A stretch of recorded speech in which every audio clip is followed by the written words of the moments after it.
वो समय है जब विलेज के होकागे हिरुzen सारुतोबी थे और पूरी दुनिया में थर्ड ग्रेट निंजा वॉर चल रहा था। तो एक दिन लॉर्ड थर्ड होकागे टीम 7 को एक बहुत ही जरूरी ए रैंक मिशन देते हैं और इस समय टीम 7 के मेंबर्स हैं ककाशी हटाके, रिन नोहरा और ओबिटो उचिहा। इनके टीम के टीचर हैं मिनाटो नामेकाजे। ये वही है जो आगे जाकर विलेज के 4th होकागे बनेंगे और नारुतो के अंदर नाइनटेल फॉक्स को सील करके अपनी जान गवा देंगे। चलिए कहानी में आते हैं। जब थर्ड होकागे इस टीम 7 को ए रैंक मिशन देते हैं तो सारे टीम मेंबर्स उसे करने के लिए जंगल में इकट्ठा होते हैं, लेकिन सिवाय ओबिटो को छोड़कर। वो कैसे भी करके देरी से ही सही पर अपने टीम के पास पहुंच जाता है। तभी ककाशी सेंसे ककाशी उसके लेट पहुंचने के वजह से वो उसे बोलते हैं, मतलब बोलता है, पता नहीं तुम टाइम पर आना कब सीखोगे। सच बताना, तुम कहीं रास्ते पे सो तो नहीं गए थे?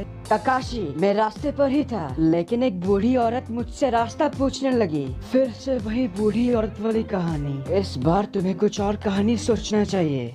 कोई बात नहीं ककाशी, अब हमें चलना चाहिए। वैसे मुझे आपको पहले बताना था, अभी इस टीम में ओबिटो और रिन चुनिन बन चुके हैं, लेकिन जहाँ तक ककाशी की बात है तो वो इन दोनों से 4 कदम आगे है। मतलब वो इस उम्र में एक जोनिन बन चुका है, बिल्कुल मिनाटो सेंसे की तरह। तभी जाते वक्त मिनाटो सेंसे बोलते हैं, आज से ककाशी एक जोनिन है, बिल्कुल मेरी तरह, इसलिए हमारी जिम्मेदारी थोड़ा ज्यादा है, तो हम 2 टीम में बटेंगे। वैसे भी हमारी विलेज की ताकत अभी कम है। सेंसे, अगर हम अलग हो जाएंगे तो? फिक्र मत करो, ककाशी तुम्हारा और रिन का कैप्टन होगा और मैं अकेला काम करूँगा। ओबिटो, तुम्हें याद तो है ना, उस दिन हमने बात भी की थी कि आज हमें ककाशी को गिफ्ट देना था। वेल ऐसा इसीलिए क्योंकि ककाशी नया जोनिन बना है, तो उसे कॉन्ग्रेचुलेट करने के लिए उसके सारे क्लासमेट्स उसे ऑलरेडी गिफ्ट दे दिए हैं, सिवाय ओबिटो और रिन को छोड़कर। तो अभी फर्स्ट रिन एक मेडिकेट गिफ्ट के तौर पर ककाशी को देती है ताकि आगे जाकर मिशन में काम आ सके। दूसरी ओर मिनाटो सेंसे, ककाशी, ये एक बहुत ही खास कुनाई है, मेरी तरफ से तुम्हारे लिए गिफ्ट है, इसे संभाल के रखना। शुक्रिया मिनाटो सेंसे। पर जब ओबिटो की बारी आती है तो वो ककाशी को बोलता है, भूल जाओ ककाशी, तुम्हें देने के लिए मेरे पास कुछ नहीं। तुम जानते हो ओबिटो, मुझे तुमसे यही उम्मीद थी। आखिर तुम जैसे नाकारा के पास भला कौन सी चीज होगी? ककाशी, मुझे कमजोर मत समझ, मैं हूँ ताकतवर उचिहा कबीले का ओबिटो उचिहा। मैं अपने शरिंगन को जगाकर किसी दिन तुमसे आगे निकल जाऊंगा। तुम दोनों बस भी करो। अगर तुम्हारा हो गया तो क्या मैं हमारे मिशन के बारे में बोल सकता हूँ? हम बॉर्डर के नजदीक है।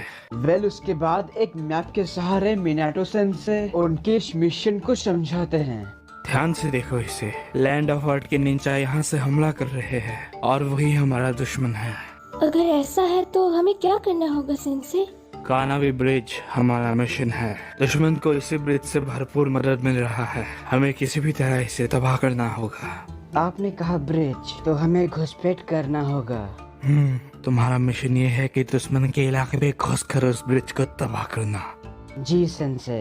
पर सेंसे, आप क्या करेंगे? अभी फिलहाल मैं दुश्मन पर सीधा हमला करूंगा और तुम लोग के लिए रास्ता बनाऊंगा। तुम्हें बस इतना याद रखना है कि ककाशी तुम्हारा कैप्टन है। इसके बाद वो चारों एक साथ कानाबी ब्रिज की तरफ निकलते हैं। तो वहाँ पहुँचने से पहले इस जगह पे ककाशी को लगता है कि यहाँ कुछ दुश्मन हो सकते हैं, और वो सही है। यहाँ पर सच में एक हिडन स्टोन का निंजा छिपा हुआ है, इसीलिए ककाशी अपने हाथों से इशारा करके यहाँ रुकने के लिए बोलता है और वो तीनों रुक जाते हैं। तभी मिनाटो सेंसे अंदाजा लगाकर बोलते हैं, एक नहीं, वहाँ पर 20 लोग हैं, पर मुझे लगता है कि वो शैडो क्लोन जुत्सु भी हो सकता है।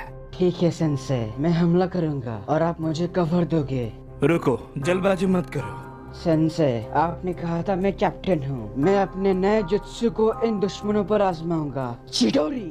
ककाशी के हाथों में ऐसा कुछ देखकर ओबिटो और रिन चौंक जाते हैं। तो मिनाटो सेंसे के मना करने के बाद भी ककाशी उनकी बात को ना मानकर दुश्मन के ऊपर हमला करने के लिए पूरी रफ्तार से चला जाता है। तो जब दुश्मन कुनाई से हमला करता है, मिनाटो सेंसे अपनी कुनाई छोड़कर उसे रोक देते हैं। तभी ककाशी अपने चिडोरी को दुश्मन के सीने में घुसा देता है, लेकिन वो बस एक शैडो क्लोन है। काकाशी यहाँ पर मौजूद सारे शैडो क्लोन्स को आसानी से खत्म कर देता है, लेकिन जब असली वाला दुश्मन उसके सामने आता है, ठीक उसी समय काकाशी का चाकरा कम हो जाने की वजह से उसका चिडोरी गायब हो जाता है। और यही मौका देखकर वो हिडन स्टोन निंजा अपने तलवार से काकाशी पर हमला करता है, लेकिन मिनाटो सेंसेई सही टाइम पर आकर काकाशी को बचा लेते हैं, पर फिर भी उसे थोड़ी चोट लग जाती है। तभी मिनाटो सेंसेई तुरंत उससे दूर काकाशी को लेकर अपने टीम के पास चले आते हैं और दुश्मन भी एक पेड़ के पीछे छिप जाता है। लेकिन अब इसका कुछ भी फायदा नहीं, क्योंकि जब मिनाटो सेंसेई काकाशी को उसके हमले से बचा रहे थे तो उन्होंने एक तरह का टेलीपोर्टेशन निशान को उसके पाँव में लगा दिया था। इसीलिए वो जब काकाशी को लेकर यहाँ आते हैं और वो दुश्मन उस पेड़ के पीछे छिपता है, तभी एक सेकंड के अंदर उस टेलीपोर्टेशन निशान की मदद से मिनाटो खुद को उस दुश्मन के पीछे टेलीपोर्ट करके उसके गले पर कुनाई लगा देते हैं। उस हिडन स्टोन निंजा को कुछ समझ में नहीं आता है कि वो वहाँ से यहाँ पर एक सेकंड में कैसे आ गया। डर के मारे उसके पसीने छूट जाते हैं। वो तभी बोलता है,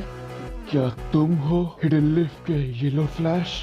उसके इतना बोलते ही मिनाटो सेंसेई कोई रहम न दिखाए उस दुश्मन के सर धड़ से अलग कर देते हैं और ये करने के बाद वापस अपने टीम के पास चले आते हैं। रिन अपने हीलिंग जुत्सु से काकाशी के चोट को ठीक कर रही होती है। मिनाटो सेंसेई तभी बोलते हैं, काकाशी, तुम्हें ऐसी लड़ाई के दौरान अपने उस जुत्सु को इस्तेमाल करना नहीं चाहिए। यहाँ से हम सब अलग अलग हो जाएंगे। अपना टीम वर्क बनाए रखना। उसके बाद मिनाटो सेंसेई उनसे अलग होकर एक दूसरी जगह जहाँ पर लड़ाई हो रही है वहाँ चले जाते हैं। काकाशी, ओबिटो, रिन कनाबी ब्रिज की तरफ निकलते हैं। तो कुछ समय बाद जब वो तीनों ब्रिज के नजदीक पहुँच जाते हैं तो वहाँ पर दो हिडन स्टोन के निंजा छिपे हैं। पत्थर के पीछे छिपकर वो तीनों को देखकर बोलते हैं, माहिर निगरानी करने के लिए गया था, लेकिन साला अभी तक वापस नहीं आया। हाँ, शायद इन बच्चों के हाथों वो मर गया होगा। वो एक जुत्सु करता है जिससे वो पूरी तरह इनविजिबल हो जाता है। तभी यहाँ वो तीनों देखते हैं बहुत सारे नोकीले बम्बूस उन्हीं के तरफ तेजी से आ रहे हैं। ये देखकर ओबिटो हैंडशेक बनाकर फायर स्टाइल फायरबॉल जुत्सु, वो अपने फायरबॉल से सारे बम्बूस को जला